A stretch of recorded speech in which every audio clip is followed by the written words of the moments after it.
Hola, buenas tardes. Estamos aquí de nuevo, es jueves, en estas charlas que ha organizado el Sindicato Nacional de Profesores de Investigación Científica y Docencia, con el objetivo de dar a conocer qué es lo que hacemos los investigadores en el INAH, cómo estas investigaciones se vinculan con la sociedad y cómo la afectación de los presupuestos que se destinan a la investigación podrá afectar la labor de los investigadores y del instituto en general, y con ello afectará el rescate, conservación, difusión e investigación del patrimonio cultural de todos y cada uno de los mexicanos. En esta ocasión estamos con el doctor Joaquín Arroyo Cabrales. Él es profesor titular C, adscrito al Laboratorio de Arqueozoología de la Subdirección de Laboratorios y Apoyo Académico del Instituto Nacional de Antropología e Historia. Es biólogo por la Escuela Nacional de Ciencias Biológicas del Instituto Politécnico Nacional, maestro en Ciencias de Museo y doctor en Ciencias con especialidad en Zoología por la Texas Tech University. Es miembro del Sistema Nacional de Investigadores Nivel 3, así como del Programa de Estímulos al Desempeño de Investigación del INAH. También es investigador asociado del Museo de la Texas Tech University. Ha participado en más de 100 congresos nacionales e internacionales, así como publicado más de 300 artículos nacionales o internacionales, 100 de ellos indexados. Es miembro de comités editoriales y árbitro de proyectos de CONACYT y de otras agencias nacionales e internacionales. Su investigación se enfoca en los mamíferos del Cuaternario de México y su uso en la reconstrucción paleoambiental, además de abarcar distintos aspectos del quehacer arqueozoológico. Ha sido parte del Programa para la Conservación de los Murciélagos Mexicanos desde su creación. Forma parte del Comité Tutoral y de Exámenes Generales de Conocimiento de diversos estudiantes de posgrado en la UNAM y en el Instituto Politécnico, y ha sido tutor de 10 estudiantes de licenciatura y de 12 de posgrado. El doctor Joaquín Arroyo nos hablará en esta ocasión de las interacciones hombre-fauna en los estudios arqueozoológicos en México. Joaquín, bienvenido y cuéntanos, ¿qué haces? Muchas gracias, María Gracia, muchas gracias a Dani que nos está grabando. Y bueno, buenas tardes a todos. Voy a compartir en primer lugar mi presentación. Yo les voy a platicar sobre lo que realizamos en uno de los laboratorios de la Subdirección de Laboratorios y Apoyo Académico, que es el Laboratorio de Arqueozoología, y hemos titulado esta charla Interacciones Hombre-Fauna, los estudios arqueozoológicos en México. Es una charla que preparé junto con un colega y amigo, Eduardo Corona Martínez, del Centro INAH Morelos, y queremos de alguna manera rendir un homenaje a los dos pilares, no solo del Laboratorio de Arqueozoología del INAH, sino de la arqueozoología en el país, como fueron el maestro Ticul Álvarez, quien junto con el profesor José Luis Lorenzo fundaron el laboratorio, y el maestro Óscar Polaco, quien con su impulso llevó la arqueozoología a nivel de México, a nivel del mundo. De hecho, él mismo fue de los primeros participantes a nivel mundial con presentaciones de lo realizado en México y se apoyaron en la creación de las colecciones.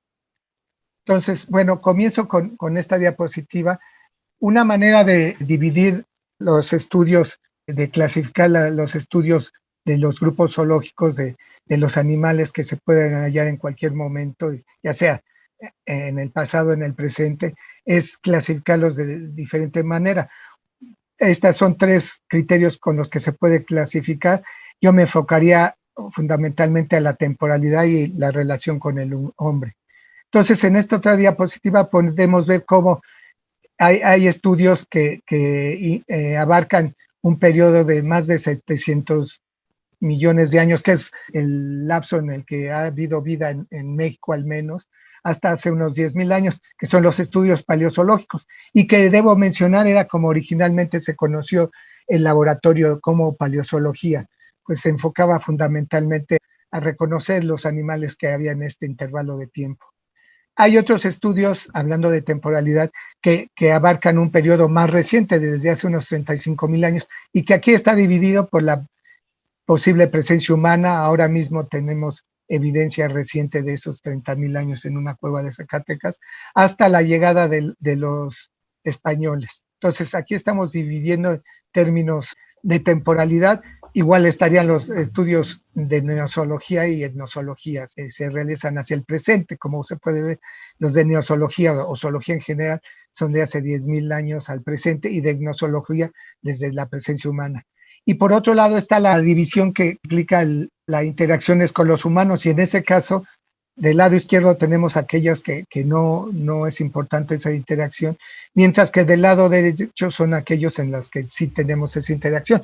Por eso mismo es que la arqueozoología implica estudios de un intervalo de tiempo, al menos en México de hace unos 35.000 años, hasta la entrada de los españoles, y esa interacción con los humanos. Y también nos vemos apoyados con los estudios etnozoológicos que tratan esa misma relación, pero hasta el presente, la analizan hasta el presente.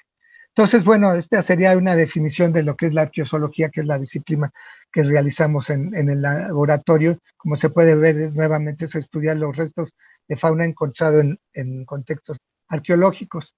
Y el principal objetivo es reconstruir el comportamiento y entorno ambiental de las antiguas comunidades humanas a través de los restos de fauna. Por eso es importante ese estudio de las interacciones, ¿sí? Hay una serie de especialidades de ciencias que nos apoyan en estas investigaciones, en el estudio de estas relaciones humano-naturaleza, y aquí hemos puesto un cuadro donde trata de abarcar varias de ellas, desde los estudios biológicos, que es lo que originalmente realizábamos en el laboratorio de paleozoología, como son la sistemática de la fauna hallada, la biogeografía, estudios biogeográficos.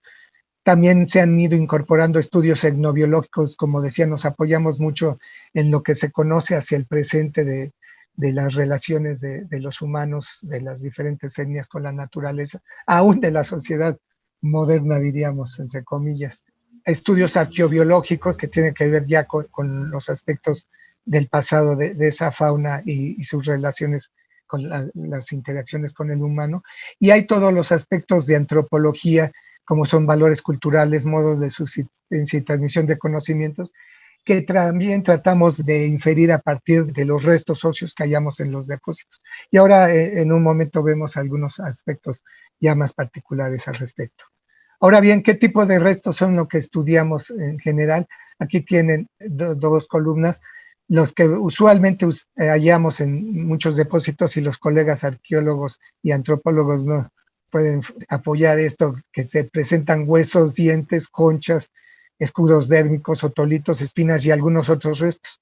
Excepcionalmente encontraríamos pelos, parásitos, colágeno, que es algo importante en cuanto a los fechamientos y probables estudios moleculares, piel, contenidos estomacales y excretas. Ahora bien, uno de los aspectos principales de nuestra labor y de la cual partimos para poder apoyar toda la demás inferencia que podamos hacer es la identificación positiva de los materiales.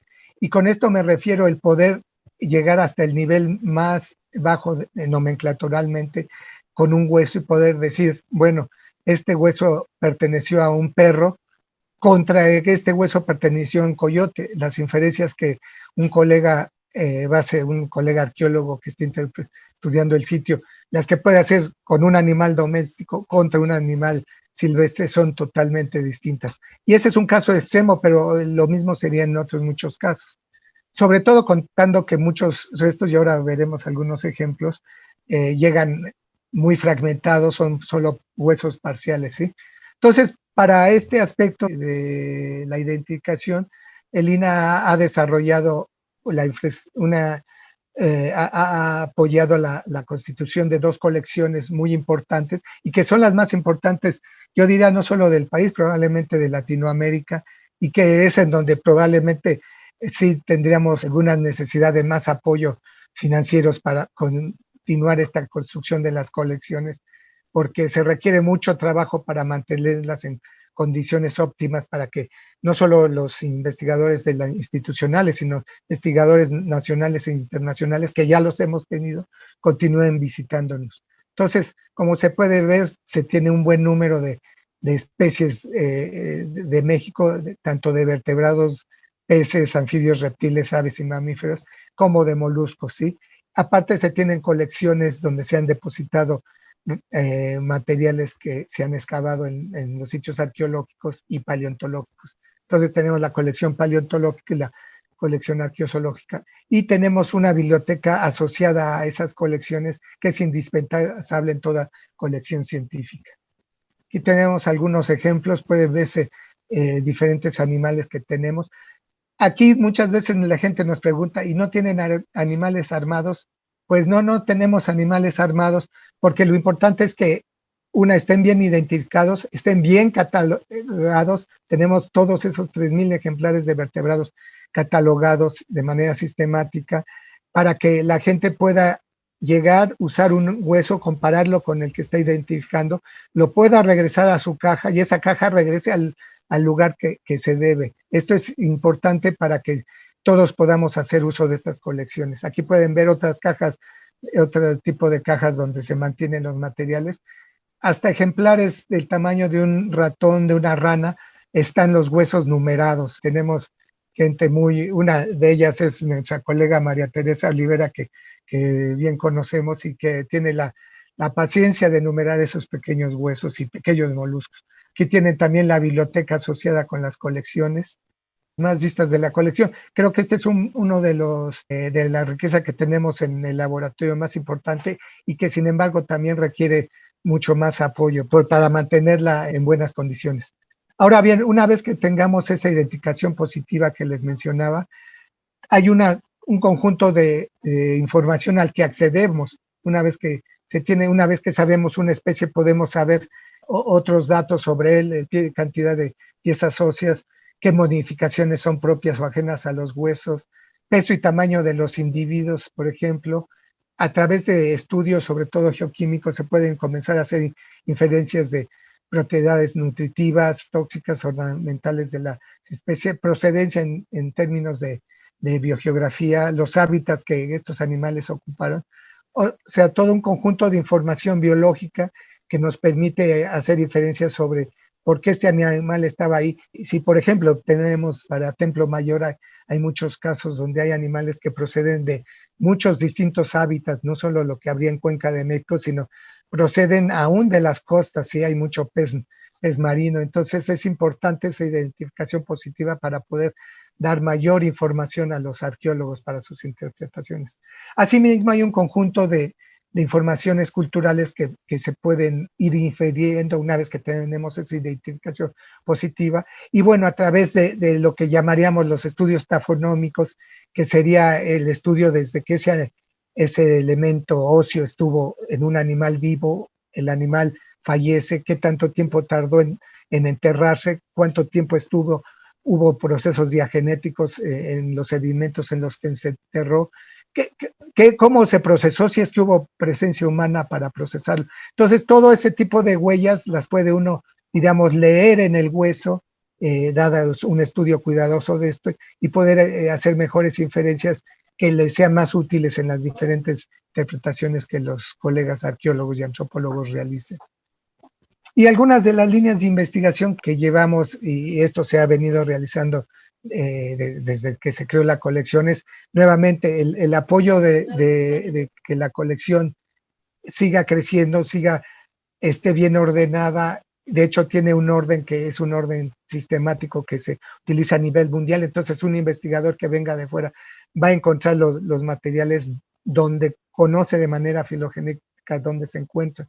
Y esto es lo mismo en nuestro caso cuando hemos tenido oportunidad de visitar, sabemos dónde están. Entonces, bueno, la colección es un punto importante. Como decía, es un punto que requiere mucho apoyo financiero. Otras investigaciones que realizamos, y ese es un área que fundamentalmente en mi caso me toca abarcar, son los estudios del Pleistoceno y el poblamiento del continente americano. Entonces hay una serie de especialidades que estamos trabajando de manera interdisciplinaria para tener mejores conocimientos, saber más sobre este pasado, sobre los primeros humanos que llegaron a México. También tenemos otras líneas de investigación como los estudios de fuentes históricas en la búsqueda de estas relaciones hombre-animales. Se estudia no solo códices, se estudia también representaciones, por ejemplo, una serie de cerámica de evidencia que aparece en diferentes contextos y que se lleva su estudio de manera sistemática. Sí, nuevamente partiendo de esa identificación específica de las piezas, ¿sí? Pueden ver diferentes. Y bueno, aún estudios actuales, aquí les puse algunos de los trabajos los que recientemente participamos. Del lado superior izquierdo van a ver una vista de las investigaciones y salvamento que se realizan en Santa Lucía, dirigidas por el doctor Rubén Manzanilla, el salvamento. Abajo tenemos Chazuma en Oaxaca, donde con el doctor Ramón Viñas, que probablemente algunos colegas lo recuerden, especialista en arte rupestre. Estamos estudiando 2 depósitos con fauna pleistocénica. Abajo a la derecha tenemos una cueva que recientemente estuvo en la discusión, cueva de Chiquihuite, donde se hallaron, en Zacatecas, donde se halló evidencia de presencia humana de entre 27 y 30,000 años. Y arriba a la derecha tenemos solamente una vista de cómo se verían un grupo de proboscidios, aparte de los mamuts que fueron los más abundantes. Tuvimos mastodonte americano y estos llegaron, por ejemplo, hasta Jico, del Estado de México. Recientemente hubo un estudio que muestra, usando aspectos moleculares, cómo se movían estos animales, ¿sí?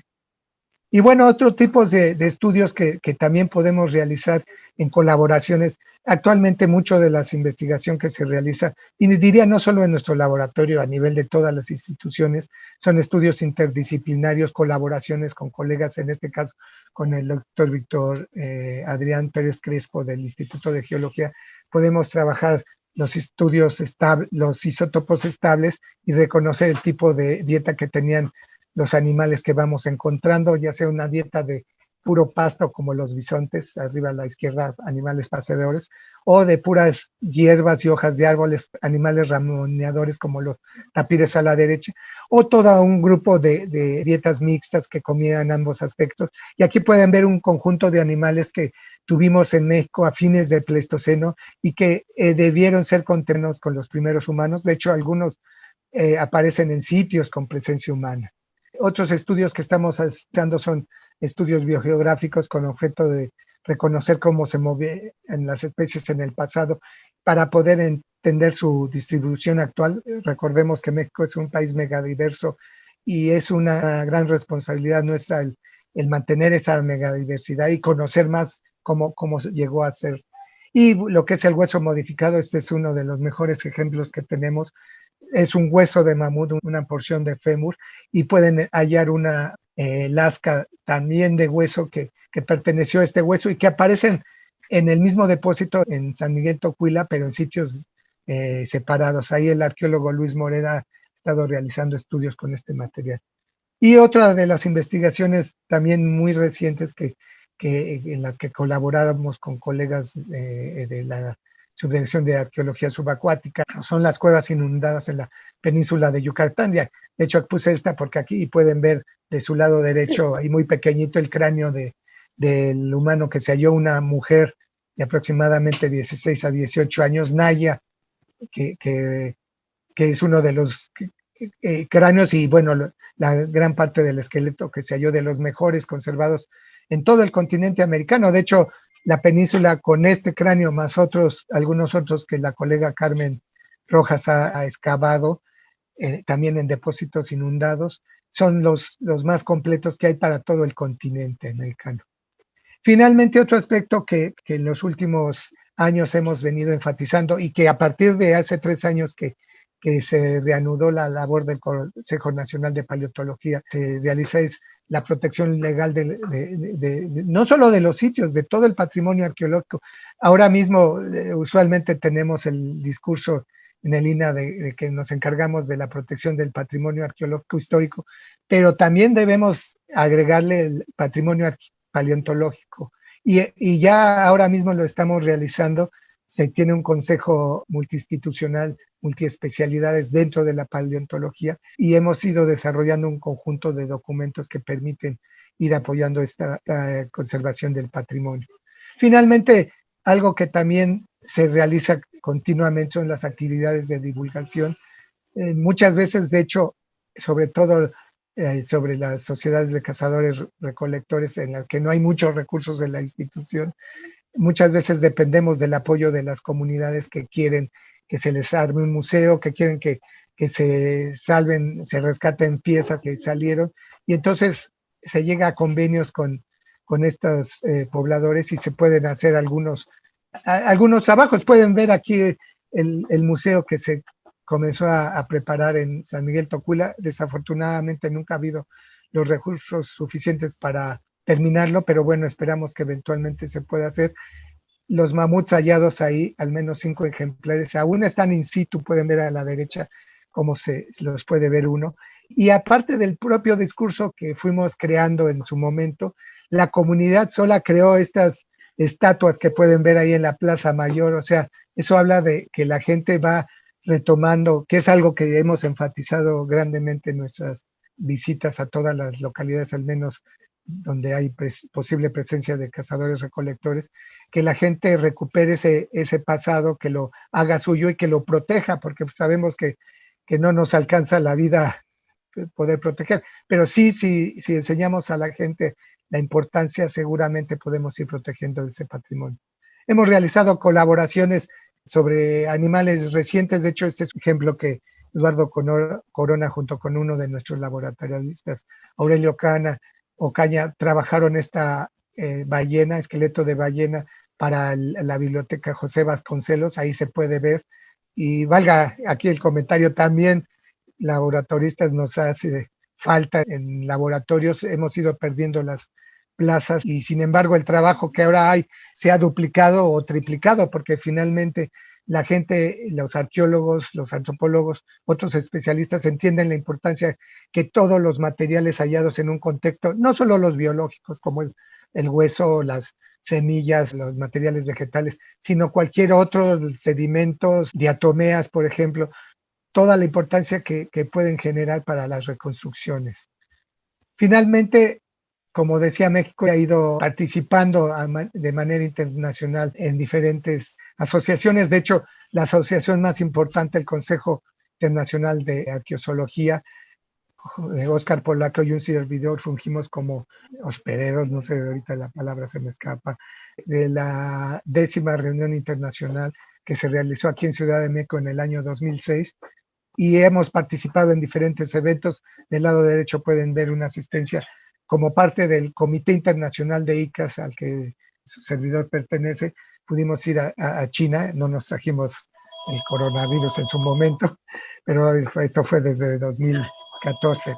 Y bueno, ya a nivel latinoamericano hay muchos esfuerzos. De hecho, uno muy reciente del lado izquierdo pueden ver los diálogos latinoamericanos en arqueología, donde colegas de diferentes instituciones, por ejemplo, el doctor Gilberto Pérez Roldán, egresado de la ENA y que ahora es investigador de la Universidad Autónoma de San Luis Potosí, está promoviendo contra otros colegas mexicanos, el mismo doctor Eduardo Corona, colegas de la Universidad de Yucatán y colegas de Latinoamérica para apoyar más todos los estudios arqueológicos. Y bueno, aquí pueden ver diferentes eventos que están sucediendo en el país. Y bueno, sería en principio todo lo que quería compartirles. Muchas gracias y una serie de agradecimientos a instituciones que nos han apoyado. Gracias. Pues muchísimas gracias a ti, Joaquín, por esta interesante plática en donde, entre otras cosas, precisamente con el objetivo de estas, pues señalas todas las carencias que se tienen a nivel económico, directa e indirectamente, porque si se contara con más personal para poder hacer más estudios y abarcar más la demanda de toda esta riqueza patrimonial que no puede ser rescatada y estudiada, si se otorgaran más recursos podría ser mucho más fructífera la labor de ustedes en particular y del instituto en general. ¿Sí? Así es, sí, realmente, sí, en algún momento llegamos a tener varios laboratoristas, pero bueno, se han ido retirando y jubilando y desafortunadamente esas plazas se han perdido. Yo creo que mínimamente el recuperar plazas que hayan existido nos vendría muy bien, porque sí, como digo, eso sí, y me parece loable que se haya aumentado la cantidad de gente que está recuperando estos restos, que no se pierdan, pero sí sería también importante que los podamos estudiar y darles resultados en tiempo y forma. Pues muchísimas gracias y esta fue otra charla con otro investigador del instituto destacado y los esperamos la próxima semana con otra charla. Muchas gracias. Gracias a todos los